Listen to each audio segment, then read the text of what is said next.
Assalamualaikum warahmatullahi wabarakatuh. 104.9 Mitra FM All Day All Hits. Kita kembali dalam segmen Beranda Islami. Dan seperti biasa ya, sore hari ini sudah bersama dengan Bapak Dr. Muskinul Fuad. Kita temanya untuk sore hari ini narasi hidup. Ini kayaknya judulnya agak berat-berat nih Pak Ustadz ya. Narasi hidup nih. Nah ini latar belakangnya apa nih Pak Ustadz mengambil tema ini untuk sore hari ini? Ya, bismillahirrahmanirrahim. Pak Momo, mitra sekalian. Ya memang saya mencoba cari-cari istilah, kemudian dipadukan dengan beberapa peringatan yang barangkali sudah dan akan kita ikuti. Misalnya kemarin Hari Santri, Hari Santri ya. 22 Oktober, besok 28 itu Hari Sumpah Pemuda. Iya. Kemudian nanti 10 November Hari Pahlawan. Kemarin tanggal 1 Oktober Kesaktian Pancasila. Banyak momennya. Kadang-kadang kita itu secara ya guyon ya, kadang wajar lah. Ini mau upacara terus. Ngomong nggak upacara, saya itu kalau itu upacara karena jadi PNS. Iya Bos. Kadang-kadang kita mikir tuh, apa sih ya manfaatnya? Kadang-kadang begitu kita ya. Dengan tema tertentu ya kan. Lupa saya temanya apa sih kemarin. Perang konten. Enggak, bukan tema peringatan-peringatan itu kan ada tema-temanya ya. Merawat Indonesia. Misalnya atau menuju peradaban dunia kayak gitu-gitu. Menuju Indonesia Emas. Nah, menuju Indonesia Emas itu kan bahasa yang sering kita dengar setiap peringatan. Besok Hari Pahlawan nanti ada lagi. Ada lagi. Tagline-nya yang dibikin oleh pemerintah itu. Nah, kadang-kadang kita itu mungkin ya ngerasa apa sih manfaatnya kayak gitu. Nanti di upacara itu kan kita juga mengucapkan Pancasila, ya kan, ketuhanan sesuai yang Maha Esa, dengan ya, prosedurnya. Baca Undang-Undang Dasar 45 misalnya begitu. Nah, ini menarik untuk kita kaji nih apa dibalik itu sebenarnya. Nah, saya mencoba mencari istilah. Ya ternyata memang hidup ini perlu narasi. Narasi itu ya kira-kira cerita yang dibangun tentang satu dirinya sendiri maupun untuk bangsa kita, untuk keluarga kita, untuk masyarakat kita.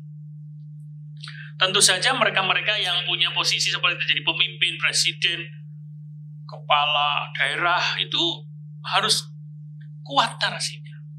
Karena kalau kita jadi pemimpin gak punya narasi, hanya turun gunung gitu ya, masuk gorong-gorong terus di shooting kayak gitu. Iya. Itu kesannya hanya pencitraan. Nah, daripada kita pencitraan, mending bangun narasi. Ya, kalau kita jadi pemimpin. Tapi yang dimaksud tema ini tentu saja bukan hanya dalam konteks kita jadi pemimpin. Ya, kita bisa memaknai bahwa kita hidup ini juga perlu narasi loh. Iya. Misalnya ya. Ini kan jelang Sumpah Pemuda tuh. Tanggal 28, berarti kurang 5 hari lagi. Iya. Coba di Sumpah Pemuda itu kan para pemuda seluruh Indonesia kan kumpul nih. Atau Hari Santri kemarin itu kan juga narasi. Narasinya adalah memperjuangkan kemerdekaan Indonesia. Karena waktu itu sebelum peristiwa 10 November ada namanya peristiwa resolusi jihad. Iya. 22 Oktober yang disampaikan oleh pendiri NU yaitu Kiai Haji Hasyim Asy'ari. Di situ adalah sebuah seruan kepada umat Islam terutama untuk berjuang melawan penjajah. Itu kan narasi sebenarnya. Iya.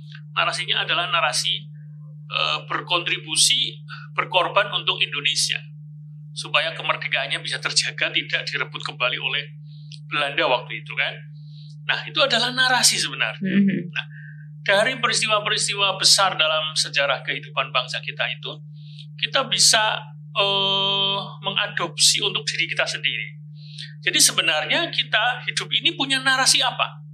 Punya cita-cita besar apa? Punya visi, punya misi apa dalam hidup kita ini? Termasuk kita ketika berkeluarga, itu harus punya narasi. Jadi tentang misalnya, kalau diri lah ya, tentang siapa kita. Ya, kita itu kan perlu mendefinisikan, kita itu siapa sih sebenarnya? Dari mana kita berasal, apa yang akan kita perjuangkan, ya kan? Iya. Apa yang sedang kita perjuangkan, Terus kemana kita ingin menuju? Seperti narasi besar para pendiri bangsa kita ini kan, ya kan, membebaskan dari penjajahan, ya kan. Akhirnya gara-gara narasi itu kemudian kita merdeka. Coba kalau nggak ada yang punya merdeka atau mati, itu kan narasi sebenarnya. Yang itu kemudian menular dalam kehidupan bangsa kita. Ini kita belajar dari bagaimana jatuh bangunnya perjuangan bangsa kita. Tentu yang dimaksud narasi bukan sekedar kisah masa lalu, tetapi juga yang lebih penting itu adalah makna yang kemudian atau kerangka berpikir kita yang kemudian itu memberi arah kepada kita, Mbak, untuk bertindak, mengambil keputusan, dan cara orang melihat hidupnya. Itu yang dimaksud narasi hidup. Nah, gampangannya begini. Setiap orang, kita ini kan sudah menjalani kehidupan. Kita punya kisah. Tetapi, tidak semua orang menyadari kisah hidup kita dan menulis kisahnya sendiri. Banyak orang hidup itu kayak ngikuti arus. Ngikuti tren. Ya kan? Ada orang, trennya begini, ke barat, kita ikut ke barat. Ke timur, ke selatan, ke utara, dan seterusnya. Tanpa memahami bahasa kita ya, apa sih yang ada dalam hidup kita ini? Apa maknanya? Apa benang merahnya? Nah, dari situlah kemudian saya mencoba kita dalam hidup ini juga perlu narasi. Ya, narasi yang besar, jangan narasi yang kecil. Narasi yang positif, jangan narasi yang negatif tentang cerita hidup kita. Itulah kesuksesan akan bermula. Jadi dengan narasi hidup, visi yang kuat, makna yang kuat, itu akan mendrive motivasi kita, Pak, untuk mencapai sebuah kesuksesan. Tapi kalau orang narasinya misalnya, udahlah saya mah jadi orang kecil saja, saya mah jadi pecundang, saya mah jadi pesuruh saja, saya nggak mau jadi bos, saya nggak mau jadi pengusaha, saya nggak mau jadi orang yang banyak aktivitas, saya diam-diam saja, rebahan saja, udah hidup saya begitu aja. Nah itu kan narasi, itu narasi negatif. Loh, itu akan secara tidak sadar mempengaruhi. Begitu. Nah, oleh karena itu, mitra sekalian, mari kita tinjau kembali apa narasi kita, cerita kita, redaksi apa bahasa kita ya, pikiran yang kita jurnal pakai. Mungkin ya Pak Ustadz ya. Ya, kalau jurnal kan mungkin ya boleh rencana hidup termasuk apa yang kita ingin capai. Terus kita ingin menggeluti sebuah bidang apa di mana kita itu di situ kita banyak berkontribusi. Bukan semata-mata hanya bisa memenuhi kebutuhan sendiri, bukan. Narasi besar itu ya bicara tentang bangsa, bicara tentang masyarakat, bicara tentang keluarga, otomatis ya diri keluarga. Kemudian setelah keluarga apa kontribusi kita dalam masyarakat kita itu. Nah, misalnya seperti itu, Mbak. Jadi dari situlah kemudian kita akan lebih mudah untuk mencapai apa yang kita inginkan. Nah, jadi sekali lagi narasi hidup itu penting buat kesuksesan kita. Kenapa? Karena dengan narasi hidup itu kita punya arah, Mbak, punya makna. Karena kalau tidak punya narasi yang jelas, orang boleh jadi akan kehilangan motivasi dan tujuan. Jadi kalau ada temen tuh, diajak maju susah, diajak bahasa kita merencanakan sesuatu yang penting untuk keluarga kita, untuk lembaga kita, untuk tempat kerja kita. Nah, itu biasanya dia punya narasi negatif. Tidak punya narasi bahkan. Nah, itu yang pertama ya, memberi arah dan makna bagi aktivitas kehidupan kita. Yang kedua, dengan punya narasi hidup, kita menjadi punya identitas dan keyakinan diri yang kuat, Pak. Jadi kalau kita memahami kisah hidup kita, terus diri kita ini siapa dan apa yang kita perjuangkan, apa yang kita ingin capai, apa yang kita ingin tuju, cita-cita besar apa yang kita ingin capai. Terus kita itu nanti mau berkontribusi di bidang yang mana, dalam konteks kehidupan yang luas, itu akan menjadi kayak identitas kita. Kan kita nggak mungkin loh jadi orang yang semuanya kita ahli, terus kita ada di semua posisi, nggak mungkin. Iya, Pak Ustadz. Nggak mungkin itu, karena kita punya keterbatasan. Nah, Mungkin ada orang yang dia posisinya di dunia apa gitu, misalnya di dunia pelayanan, di dunia kesehatan. Kalau saya di mana? Pendidikan. Kalau saya misalnya mungkin di dunia dakwah lewat media misalnya, di radio misalnya, atau di apa, terserah. Ya intinya ya tidak harus ditulis sih, tapi kemudian itu diteguhkan. Itu akan menjadi penguat identitas kita. Siapa kita? Jadi kalau Pak Momo sih siapa? Itu tergambar jelas. Oh dia itu begini, dia begini. Nah, misalnya seperti itu. Dan tadi sudah kita sampaikan juga dengan narasi hidup itu, kita punya mindset yang sukses, cara berpikir. Jadi orang yang punya narasi hidup yang kuat ya, biasanya cenderung tidak mudah menyerah. Karena kalaupun dia gagal itu adalah bagian dari kisah besar menuju keberhasilan. Tapi kalau orang yang narasinya lemah, gagal ya sudah. Saya kayaknya orang tidak jadi orang gagal. Nggak boleh begitu. Penting loh itu. Iya. Mungkin ini agak sulit dibuktikan ya, tapi bisa kita rasakan loh kalau kita ngobrol dengan temen tuh. Iya betul. Mungkin saudara, mungkin teman, ini kayaknya nggak punya semangat hidupnya. Pikirannya negatif terus. Kira-kira begitu. Termasuk dirinya, bukan hanya pikiran negatif tentang orang lain, bahkan tentang dirinya pun dia negatif. Nggak punya impian, nggak punya cita-cita, nggak punya rencana besar, nggak punya kontribusi, nggak pengen berkarya misalnya. Itu berarti dia nggak punya narasi. Nah itu mindsetnya akan mindset gagal. Kalau orang mindsetnya sukses, meskipun gagal itu bukanlah akhir dari, dia akan terus tertantang. Meskipun gagal, dia coba lagi. Jadi begitu orang yang punya narasi. Kemudian menjadi semacam landasan kita mengambil keputusan. Nah, kita itu kan dalam hidup ini kadang suka dihadapkan pada keputusan, harus mengambil keputusan, entah memilih atau apa gitu ya.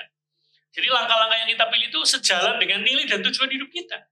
Kalau orang narasinya lemah, narasinya negatif, dia akan pilih keputusan yang negatif. Barangkali yang tidak populer, bukan? Ya, intinya yang tidak ideal, yang sedang-sedang itu bahkan mungkin yang kecil-kecil, dia tidak mau melakukan yang besar-besar. Sementara ya Pak sifatnya. Iya. Nah begitulah Mbak Momo sebagai pengantar, pentingnya atau maksud dari narasi hidup itu yang harus kita bangun bareng-bareng dalam diri kita. Tentu untuk bisa bikin narasi kita butuh bacaan, kita butuh pendidikan, kita butuh ngobrol dengan orang-orang sukses. Itu yang paling penting. Cari motivasi dari siapapun. Dan akhirnya kemudian kita pakai untuk, mungkin tidak harus tertulis ya, tapi kayak kita sadari, oh saya memang kayaknya pas di sini.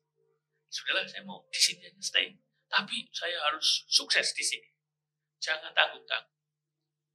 Begitu Pak Mo sebagai pengantar.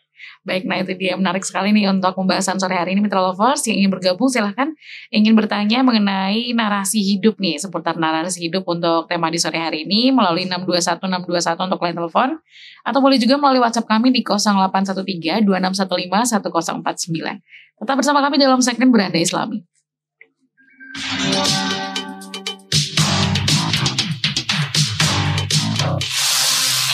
Listen, commercial free.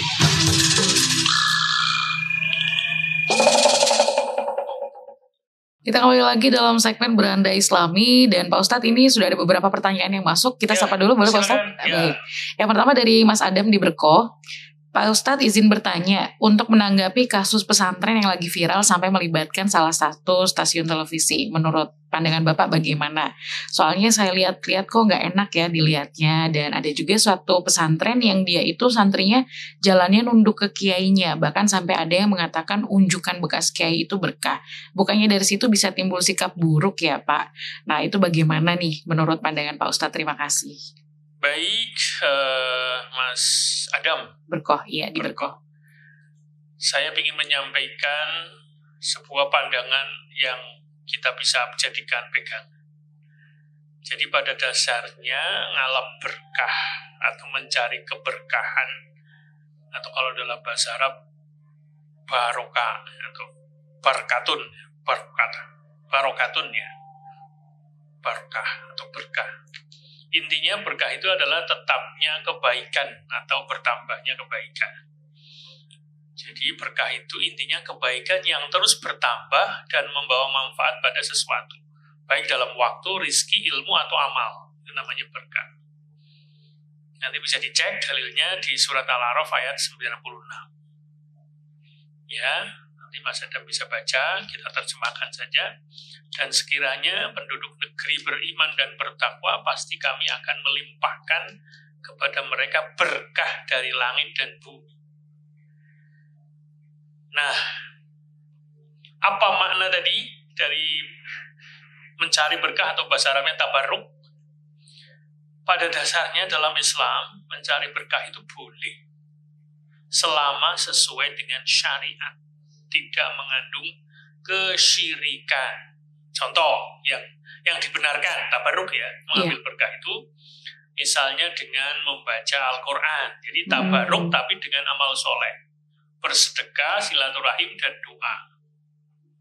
Karena sedekah itu tidak akan mengurangi harta. Iya. Kalau kita ingin hartanya bertambah, kan berkah itu. Iya. Itu harus sedekah. Nah, kira-kira begitu contohnya. Yang berikutnya yang diajarkan itu adalah tabarruk dengan tempat yang dimuliakan Allah. Misalnya seperti Masjidil Haram, Masjid Nabawi, Masjid Al-Aqsa. Nah, ini dianjurkan, maka kita misalnya dianjurkan bagi yang mampu untuk haji, umroh. Nah, yang ketiga, nah ini yang tadi disoroti. Yang tadi disebut kiai, ulama, atau wali misalnya ya, itu tabarruknya dengan doa orang soleh.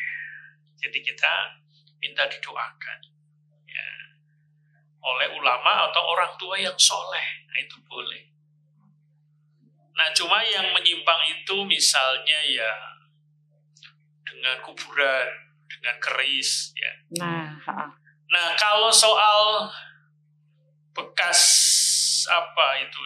bekas unjukan itu, iya. Ini mungkin wilayahnya wilayah perbedaan. Jadi kita nggak bisa menghakimi dari satu perspektif. Baik. Karena zaman Nabi, para sahabat itu mengambil berkah dari Nabi. Keringatnya dikumpulin. Karena keringatnya Nabi istimewa.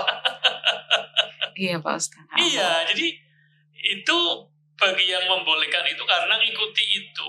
Jadi tidak hanya kepada Nabi, tapi dengan orang-orang soleh. Menurut saya, selama tidak kemudian meyakini bahwa benda itu yang memberi berkah kepada kita, tapi itu berkah itu dari Allah. Sekarang kalau kita ke orang tua cium tangan itu niatnya apa, Pak? Nyari berkah, restu, ridho. Iya kan? Luar biasa kan? Bahkan kalau di lagunya Roma Irama itu keramat. Coba, lebih yang dimaksud doa orang tua. Iya, doa orang tua. Doa itu kemudian barangkali kan bahasa kita ya bisa diambil itu melalui sikap, iya. Dengan memuliakan. Nah itu kan mengundang perkenan beliau ya kan. Nah, jadi kita niatnya ke kiai itu penghormatan, adab. Bukan kemudian dianggap ngalah berkah yang tadi yang menyimpang, tidak. Iya. Selama tidak berlebihan. Kalau sekedar cium tangan, kalau minum bekas itu wilayah perbedaan monggo. Bagi yang meyakini, bagi saya nggak masalah. Selama itu tidak tadi meyakini dari benda itu. Jadi ini orang soleh atas izin Allah dia punya kemuliaan. Tapi itu datangnya dari Allah. Kita kembalikan ke sana. Jadi kita tidak bisa menghakimi satu tradisi tanpa kemudian melihat substansi. Anda boleh nggak setuju, tapi jangan kemudian menghakimi, menghujat, menghina, ya kan? Ya nggak masalah gitu. Anda cium tangan ke orang tua nggak? Mungkin nggak, ya nggak apa-apa, nggak dosa. Tapi ajaran Islamnya apa? Menghormati orang tua, berbuat baik pada orang tua. Nah termasuk kepada orang ulama itu adalah memuliakan, memandang ulama itu bisa menimbulkan motivasi loh Pak. Kumpul dengan orang soleh, ya tambah berkah kan. Mungkin berkah ilmunya, mungkin dia mendoakan, ya kan. Nah, barangkali seperti itu ya, pemahaman yang lebih tepat barangkali. Jadi mohon menurut saya tidak kemudian mungkin yang menanggapi trans 7 secara berlebihan juga menurut saya salah. Iya. Menurut saya loh ya, berlebihan sampai kemudian narasinya sampai kemana-mana gitu ya, sampai suruh mungkin harus ditutup sama sekali, mungkin itu berbeda ya. Ya, kita berdoa berharap dengan kejadian ini kemudian orang malah semakin terbuka dengan sisi positif ya yang ada di pesantren. Ya tentu yang namanya sebuah praktek mungkin ada penyimpangan itu ya, tapi jangan kemudian itu menghilangkan sesuatu yang lebih besar, bahwa pesantren itu adalah lembaga pendidikan asli Indonesia. Ya, perkara kemudian pesantren itu kemudian berubah, misalnya mungkin tidak seperti dulu ya, mungkin ya sekedar cium tangan kiai ya, tapi tidak sampai kemudian sampai berlebihan. Mungkin jalan tidak harus esot misalnya ya, mungkin menunduk gitu ya boleh, nggak apa-apa kan. Masa kita jalan kayak petentang-petentang kan juga nggak sopan. Jadi menurut saya jangan terjebak pada prakteknya, tapi maksud dan nilainya. Nah, kalau Anda belum atau tidak setuju ya nggak masalah. Tapi menghormati orang alim itu saya pikir ajaran Islam. Menghormati orang tua, menghormati orang berilmu. Iya. Nah, kira-kira seperti itu. Jangankan kiai ulama atau para wali ya. Iya. Mungkin guru kita ya, kita juga kan bisa ikut mungkin membawakan tasnya, membantu dia gitu. Iya, Pak Ustadz. Untuk memenuhi kebutuhannya, kan itu bagus menurut saya. Memuliakan ilmu. Gitu ya, sementara mungkin untuk yang tabaruk tadi. Baik, semoga terjawab. Yang penting lurus niatnya, tidak bermaksud ke benda, tapi lebih ke tadi doa orang soleh. Ya, ada tabaruk yang memang syar'i, ada yang tidak, gitu ya. Mengisi dengan kuburan misalnya, atau dengan apa benda-benda azimah tertentu kayak gitu. Yang penting kita harus nyambungnya ke Allah, ya. Dan kalaupun misalnya ada orang soleh yang memang dimakamkan di situ, ya, itu wilayah perbedaan pendapat. Kalau kemudian Anda nggak setuju ya nggak apa-apa. Jadi tabaruk dalam pengertian kepada orang soleh ini ada yang sudah meninggal itu kemudian bukan diminta, tapi kayak semacam apa bahasa kita ya mendoakan. Ya. Jadi dia masih punya efek kepada orang yang masih hidup. Ya, itu ada keyakinan seperti itu. Ya nggak apa-apa. Ya masing-masing silakan. Yang penting bukan dengan benda keramat tadi. Iya. Baik. Ganti dengan amal soleh, tahlilan, doa bersama itu kan juga mengundang berkah. Ya. Sedekah untuk fakir miskin. Ya. Itu barangkali bagi yang memang tidak biasa sampai meminum sisa air gurunya. Baik. Bagi saya sih nggak masalah. Itu tidak sampai ke haram ya. Itu kan memang sekedar untuk mengekspresikan kecintaan terhadap guru, gak apa-apa. Oke, baik. Semoga terjawab untuk Mas Adam di Berkoh ya. Dan kita ke pertanyaan selanjutnya ya Pak Ustadz ya. Ini dari Mbak Nunu di Purwokerto. Assalamualaikum Pak Ustadz. Saya punya adik berkebutuhan khusus dengan usia yang sudah memasuki 20-an. Nah, bagaimana Islam memandang keterbatasan fisik atau mental dalam tanggung jawab beribadah? Terima kasih sebelumnya. Sebelum kita kaitkan dengan tanggung jawab ibadah, yang jelas Islam melihat bahwa setiap manusia itu diciptakan Allah dengan hikmah dan tujuan. Jadi tidak ada ciptaan Allah yang jelek, termasuk mereka-mereka yang sejak lahir sudah memiliki kebutuhan khusus. Iya. Jadi nggak ada yang sia-sia, itu ada maksudnya. Anak-anak yang terlahir dengan kebutuhan khusus itu kayak menjadi ujian bagi orang tuanya. Pada dasarnya semua manusia itu inna khalaqal insana fi ahsani taqwim. Jadi Allah itu sesungguhnya kami telah menciptakan manusia dalam bentuk sebaik-baiknya. Ya, manusia itu sempurna. Cuma kemudian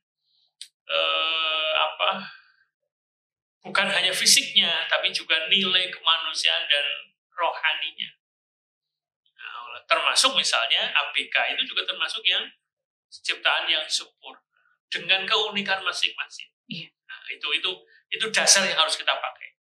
Jadi pada dasarnya tidak ada diskriminasi hanya karena berdasarkan fisik, intelektual atau sosial, tapi lebih ke ketakwaan. Nah, apakah mereka tetap memiliki hak pendidikan? Tetap mereka itu harus diberi kasih sayang, dididik, ya, diberi kesempatan dengan anak yang lainnya sama. Tapi tentu ada perlakuan khusus, namanya juga kebutuhan khusus. Kita memperlakukan mereka secara khusus.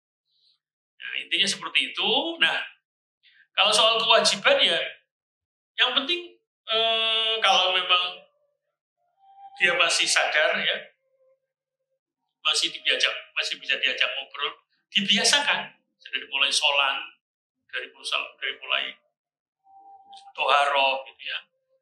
Jadi kewajiban-kewajiban itu tetap diajarkan, tapi dengan penuh kasih sayang, jangan dengan kekerasan gitu ya. Ya, intinya menumbuhkan rasa percaya diri kepada mereka, semangat belajar. Tapi juga mereka harus dididik dengan namanya tadarruj, bertahap, ya, sesuai dengan kemampuan mereka. Jangan disamakan dengan yang tidak punya kebutuhan khusus. Metodenya, targetnya, materinya, nah, kira-kira begitu. Itu tanggung jawab keluarga. Jadi insya Allah Mbak Nunu, kalau Anda sebagai kakak punya tanggung jawab ikut terlibat, mendidik adik Anda, ikut gulowentah kalau bahasa ikut mengasuh ya, kalau bahasa Jawanya gulowentah. Gulowentah ikut memenuhi kebutuhannya, luar biasa, itu pahala yang luar biasa. Memang berat ya, tapi ya itulah, mau apa lagi. Jadi kita syukuri, kita jalani ujian dari Allah meskipun dengan diberi anak atau adik atau saudara yang punya kebutuhan khusus. Begitu Mbak. Oke, baik. Mbak Nunu, semoga terjawab dan terbantu ya untuk jawaban dari Pak Ustadz di sore hari ini. Nah, kita lanjutkan lagi ya Pak Ustadz mengenai tema kita di sore hari ini tentang narasi hidup. Ya. Jadi Bapak Ibu sekalian,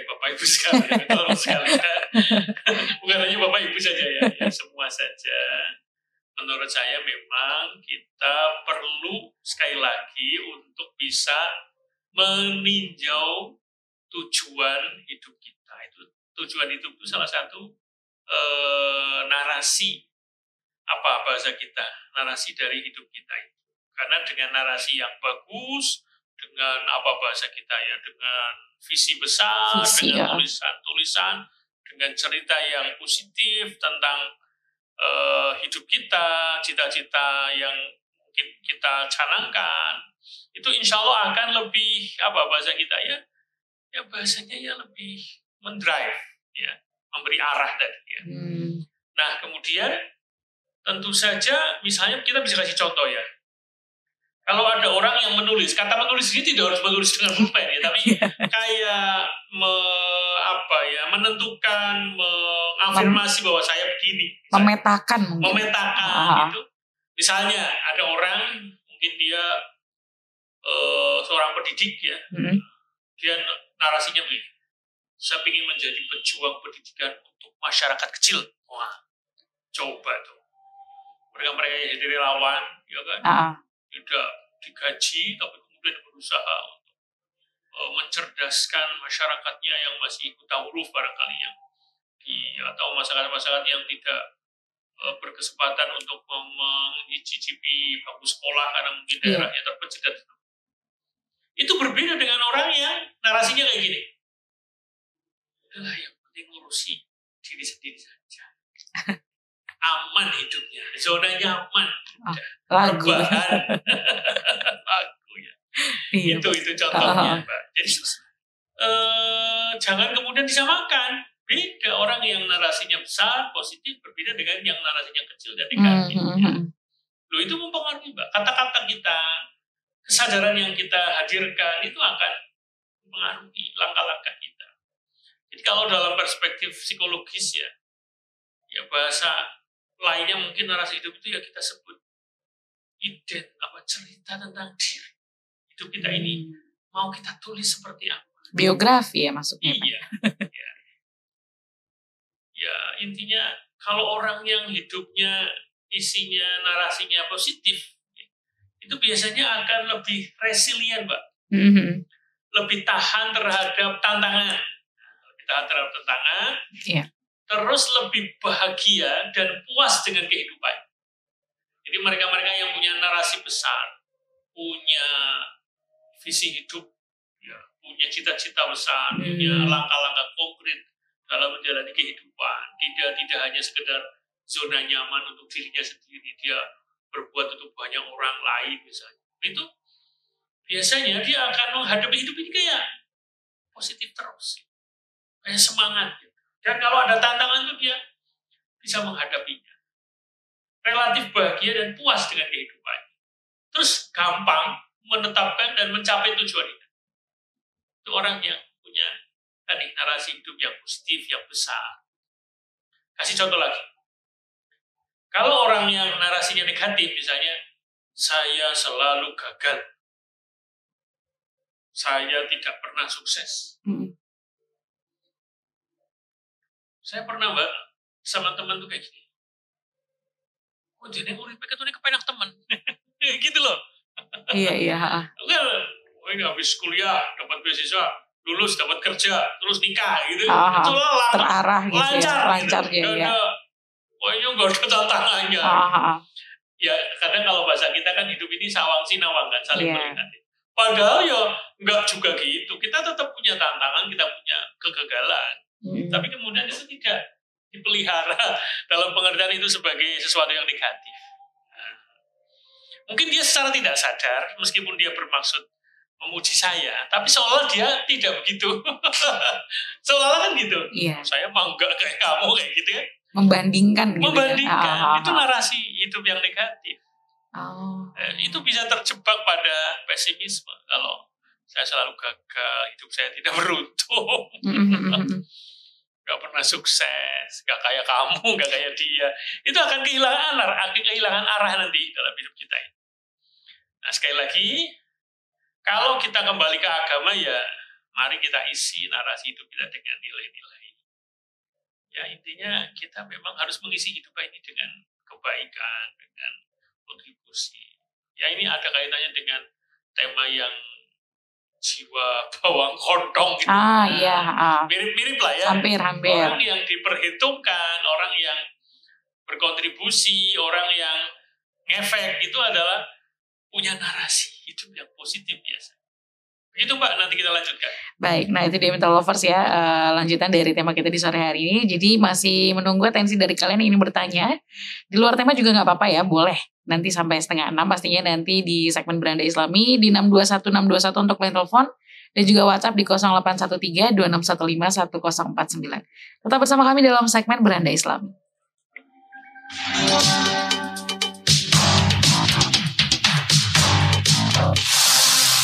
Listen, commercial free.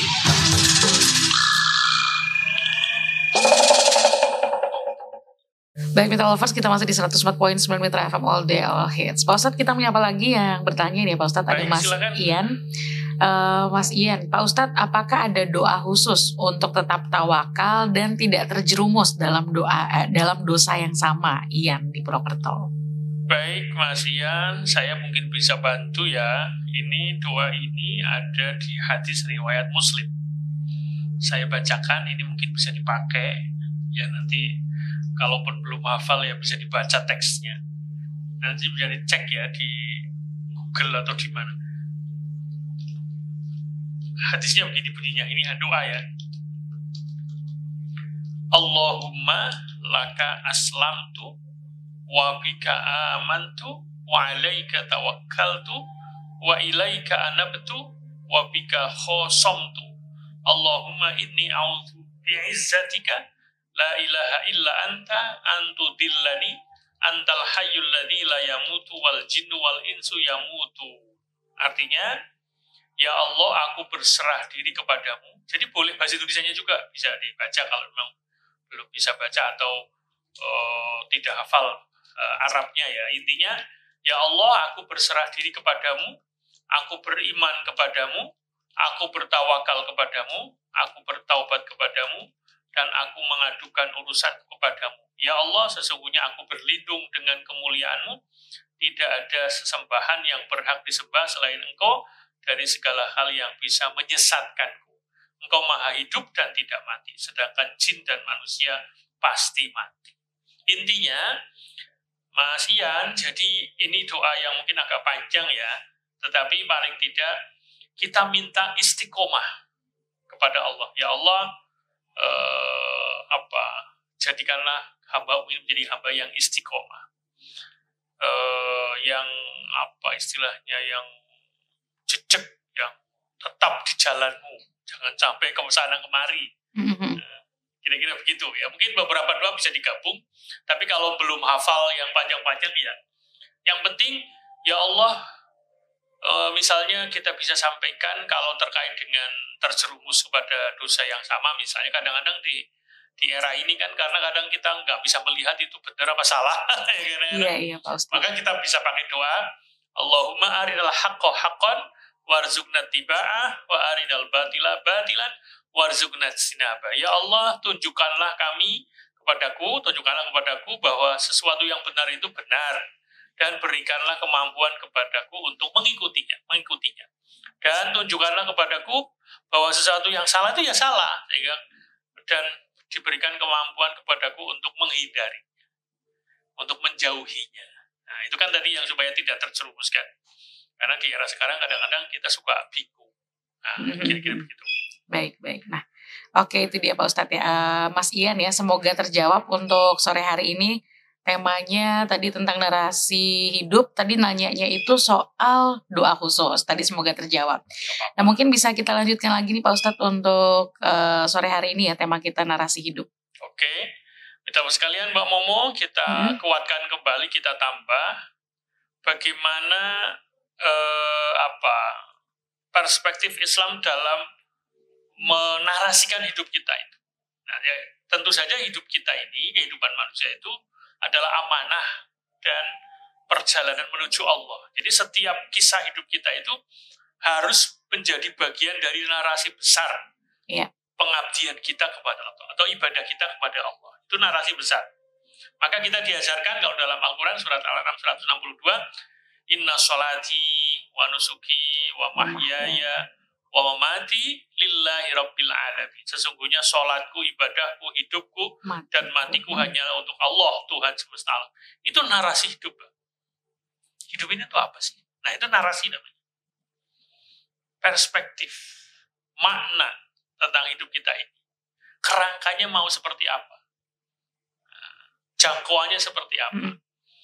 Jadi ayat ini sebenarnya mengajarkan kita bahwa narasi hidup seorang mukmin, seorang muslim itu bukan sekedar tentang kesuksesan duniawi saja, tapi juga bagaimana langkahnya selalu bernilai ibadah.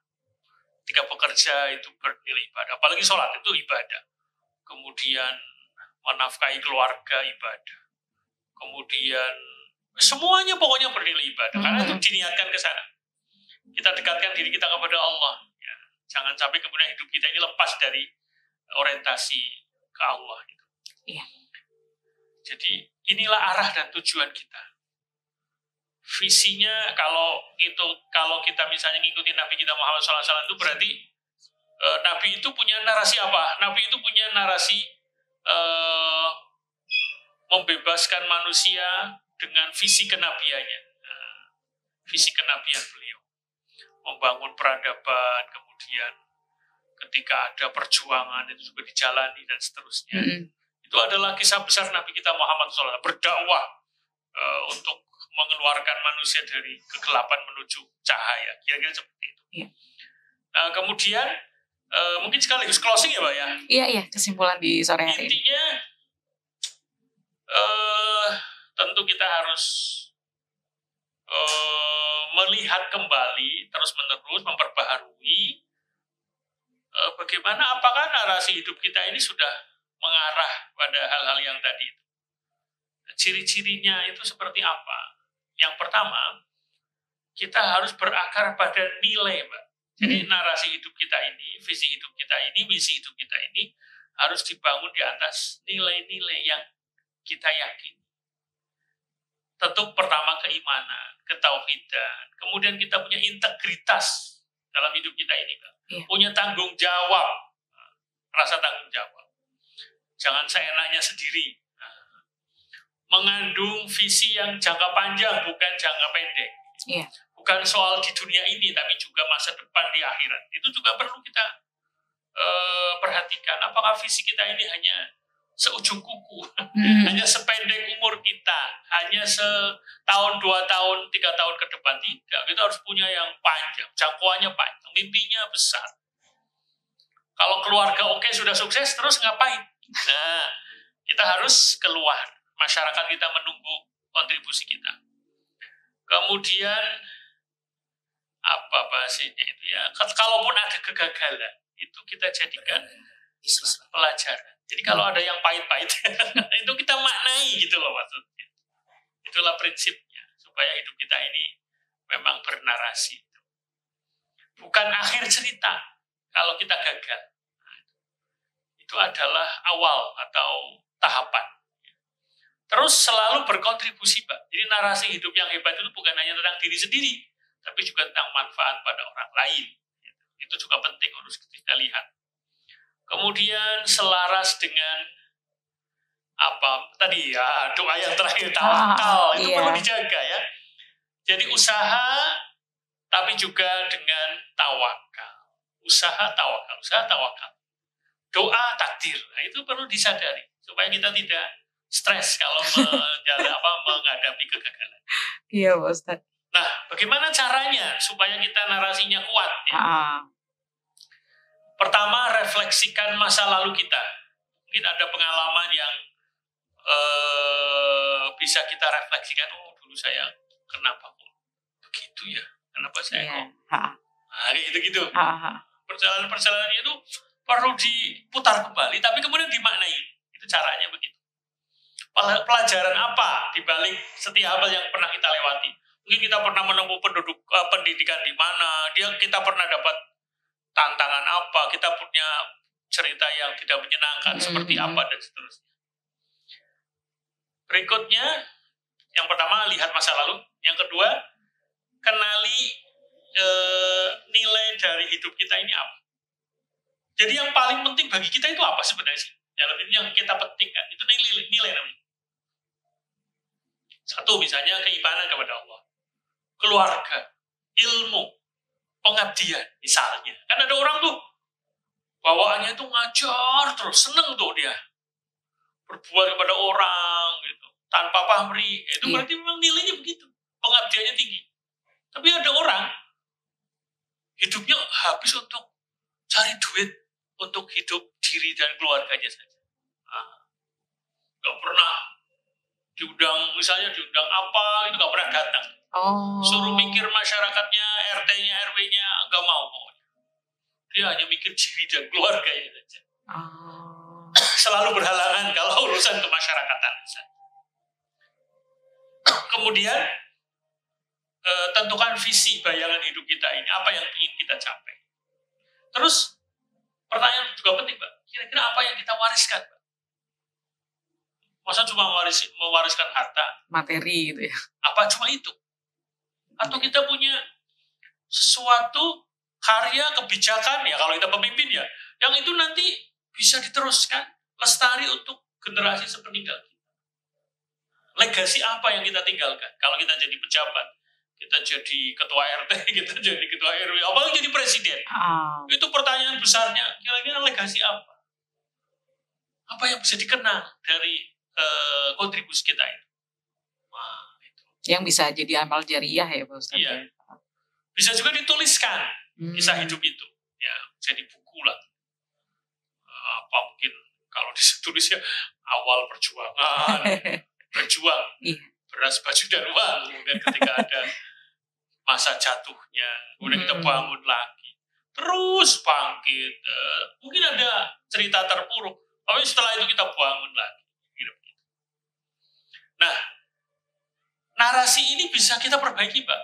Mungkin dulu narasinya kita terlalu kecil ya. Wah, kayaknya itu terlalu kecil nih, sudah tercapai tuh, ganti yang besar. Yang besar itu bisa tentang bangsa kita, tentang warga kita, tentang komunitas kita, tentang siapapun. Nah, itu. Jadi sekali lagi, hidup kita harus punya cerita, punya tujuan, punya roh. Jangan gelinding begitu aja nggak jelas. Iya. Nah, itu yang harus kita tulis dalam hidup kita ini. Tulis di mana itu harus tulis secara harfiah, tapi kita rumuskan. Ya kalau ditulis lebih bagus menurut saya. Begitu, kita sekalian, Mbak Momo, semoga bermanfaat apa yang kita diskusikan hari ini. Apa yang kita perjuangkan ini saya tutup dari kata-kata Ali bin Abi Thalib ya. Nilai setiap manusia tergantung pada apa yang ia perjuangkan. Wah, ini narasi hidup tuh. Sebagai penutup, demikian. Assalamualaikum warahmatullahi wabarakatuh. Waalaikumsalam warahmatullahi wabarakatuh. Nah itu dia Mental Lovers ya untuk sore hari ini, luar biasa sekali. Pastinya semoga bertambah juga ilmu kita di sore hari ini. Nah untuk kalian yang gak mau ketinggalan tentang perbincangan dalam setiap segmen Beranda Islami, kalian juga bisa mengunjungi kanal YouTube dari Fakultas Dakwah UIN Saizu. Di situ ada nih Beranda Islami dengan tema-tema yang sudah pernah berada dalam Radio Mitra FM. Nah untuk Beranda Islami sendiri di setiap hari Kamis ya dari jam 4:30 sampai 5:30 sore. Tetap bersama kami di Radio Mitra FM Purwokerto.